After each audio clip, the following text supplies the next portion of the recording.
At a press conference held on 12th October 2022, family members of hearing and speech impaired arm wrestler Hubert Paliar had appealed to the public for their support to his participation at the 43rd World Arm-Wrestling Championship to be held at Antalya in Turkey from the 14th to 23rd October 2022. Hubert Paliar will be one amongst 9 others who will be competing in the upcoming international championship.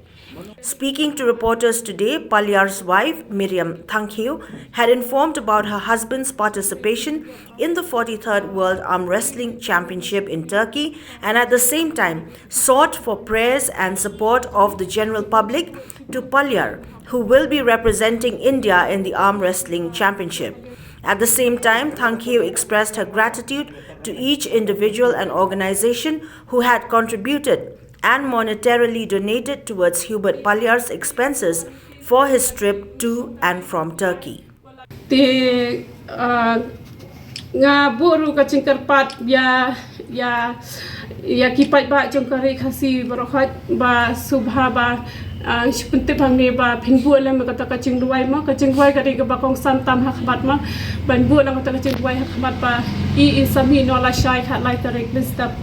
ti ka flight kan dei san chiteng jan me ko hati syapo Mumbai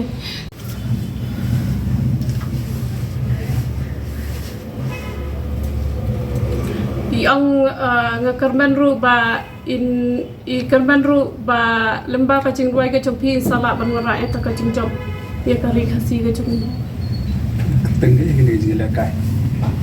di ong ku play shibon ngan sora ka cingjom nakalian ka jong i dan ban ong i kwa ban ai ku play ka pang ya barokat ya ki ha mi ha po me clear kan kari khasi ka jong i ba ki bala no sinyang na ka benta jong i ban ya rap khai benta ka jong i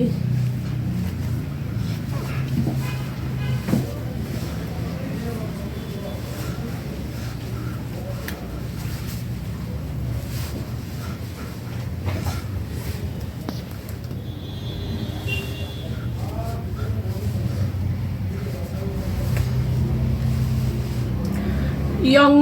katigasin ka banikong iba katigasin kasin ka banikong kumukha ni kari kasi ka jongi ba hadu shipong ngi yo ban shimenta shathi shapo